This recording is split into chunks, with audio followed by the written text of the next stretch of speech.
Sagyanayin kayo ng pagpapala na nagmumula sa mga langit. Dalhin ninyo ang kapayapaan at tiwalag sa inyong paglalakbay ngayon at magpakailanman.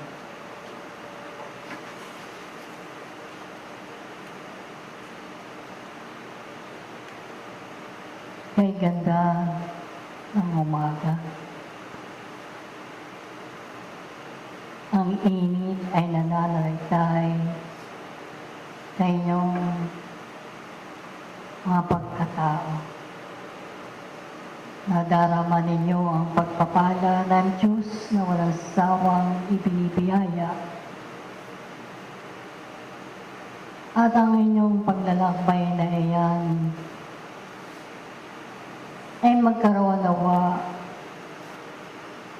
ng katagumpayan sa bawat mithiin ng inyong mga kaluluwa. Sapagkat sa katotohanan ay marami pa rin ang mga kaluluwang dumoroon sa kadiliman at naliligaw ng landas.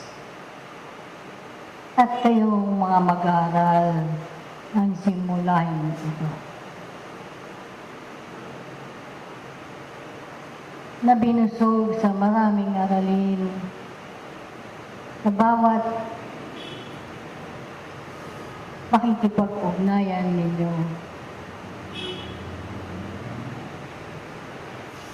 Iniligay kayo sa isang kalagayang mayroon ng pagsusuri at pagtitimbang upang ang inyong lakarin sa araw-araw ng inyong pagkabuhay ay madama ninyo ang inyong layunin ng inyong pagkapanaw sa kapatagan ng lupa. Hindi lamang ang mga kayamanang panlupa na kailanganin ng inyong mga katawang laman, kung hindi higit ang mga kayamanang magdurugtong na isang buhay na siyang mananatiling buhay magpahanggang walang hanggan.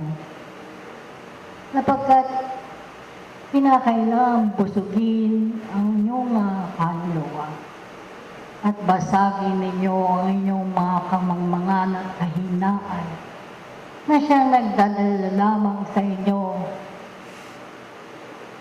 sa pagkatalo sira sa inyong mga tungkol. So kaya nga, iniibig na mga kapatid. Kung sa kasalukuyang ito'y nadarama ninyo maraming kirot ng laman, pag-aralan ninyo ang inyong mga pintigin, ang inyong mga kaisipan,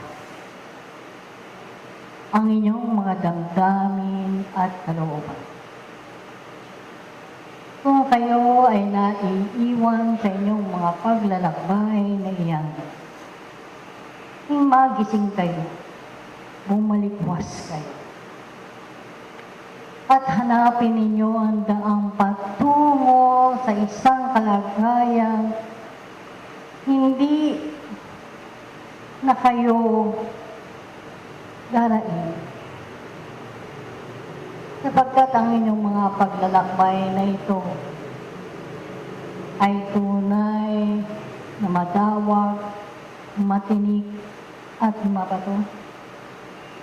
At kinakailangan ninyong pag-aralan ang lahat ng ipinagkakaloob sa inyo. Maging ito man ang mga suliranin sa inyong buhay naman na siya nagpapahirap sa inyong kaisipan upang pag-aralan ang mga kaparaan ng maaari ninyong magawa sa buhay na iyan. Kaya nga,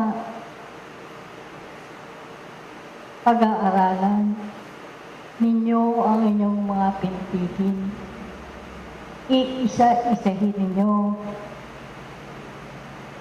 ang mga panahon kung kailan kayo ay naduwag, na kayo ay nahinsakutan, at kailan kayo nag-alinlangan sa maraming pagpapalang ibinibiyaya sa inyo sa tuwina. Ang isang mag-aaral ng panahon ay nagsusuri kanyang sarili upang linisin ang kanyang kalagayan at madama ang tunay at dalisay na pintigin ng kanyang kaluluwa. Kaya nga marami ang nangaliligaw ng landas. Marami ang dumoroon at nangangapa sa kadiliman. At kayo na ngayon ay nagkaroon ng liwanag nang dahil sa inyong mga pagsisikap sa pag-aaral at pagtitimbang, mananawa na maging sandigan ang mga dalhin na ito na siyang magbibigay sa inyo ng pagkakataon at kaparaanan upang kayo'y maging bahagi ng inyong mga kapwa na likhang naroroon pa at nagagapi at nahahapis sa kanilang katauhan. Ang kagandahan ng daigdig ay biniyaya ng ating may kapal. Ipinakita sa inyo ang liwanag at dilim na kung saan sa kadiliman ng gabi ay naroroon at tumatanglaw sa inyo ang mga tala na siyang nagpapahiwatig. Ang bawat isa ay mayroon ang subaybay ng mga langit. Hindi kayo iniiwan na namumulila sa lahat ng pagkakataon. Bagaman kayo ay nakalilimot sa inyong mga dakilang tungkulin, ay lagi kayong tinatapid, ginigising, kinakatok. Kaya nga sa lahat ng pagkakataon, ay durugtungan ninyo ang isang kahapon ng mayroon ng katamisan sa inyong mga paggawa.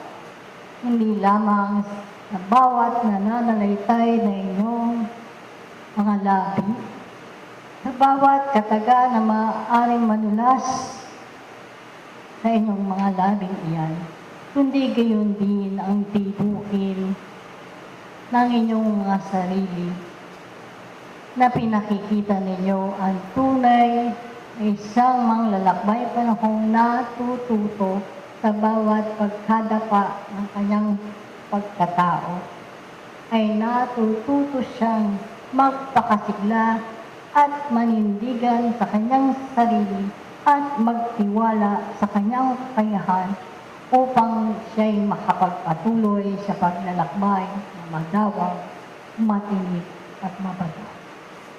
Kaya nga, mga kapatid,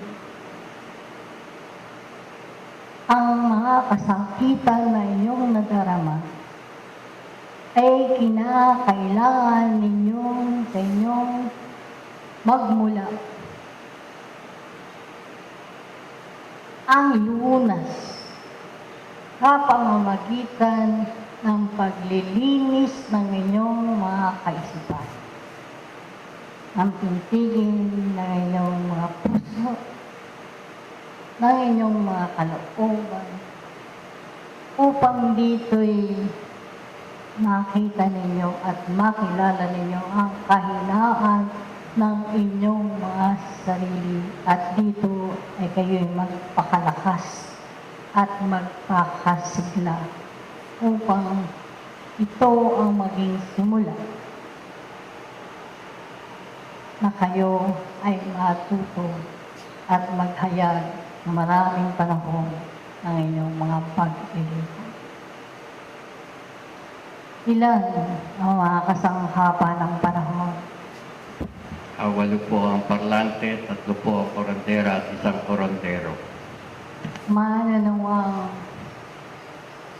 sa mga ganitong pagkakataon na kayo'y magbibinhi at magbabalani ng tubig. Ang mga kasangkapan ng panahon ay naroon sa kanilang luklukan. Higit doon sa mga kaluluwa na huhuli sa oras ng ating pagtitipay. Sapagkat kinakailangan mag-alis ng mga negatibong nasagap ng inyong mga pagkatao sa labas ng lunduyang ito at maging handa kayo sa pagbibigay ng inyong sarili at paglilingkod bilang isang sangkapan ng panahon. Lagi na kayo'y tinatawagan mga iniibig na mga kasangkapan ng panahon upang dito'y totohanang malakas ang hikayat ng sanglibutan, malakas ang pang-akit na makamundong ito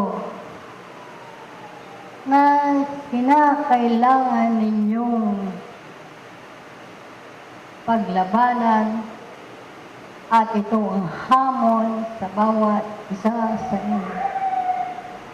Ang tungkulin ay buhay na siyang pinakamahalaga na siyang magbibigay sa inyo ng pagkakataong ano ang kahalagahan ng inyong paglilingkod bilang isang kasangkapan ng panahon. Kaya nga, tinatapik ko ang bawat balikat, ang bawat isa sa inyo, sapagkat kayo'y lagi kong inaalalayan at minamahal, sapagkat kayo ang puso ng lunduyang ito.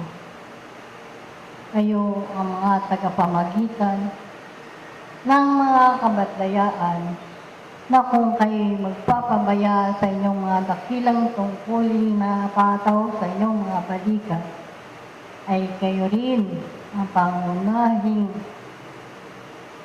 makadarama ng panghihina sa inyong sarili.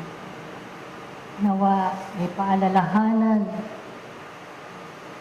ninyo ang mga kasangkapan ng panahon. Sapagkat katotohanan ang panahon ito ay daragsa ang maraming kasakitan, daragsa ang maraming suliraning panglaman, marami ang hihingi ng tulong sa pagpapalakas ng kanilang kaisipan at katawang laman. Kaya nga kinakailangan ang kahandaan ng bawat isa sa inyo. Sapagkat ito ang magbibigay sa inyo ng pagkakataon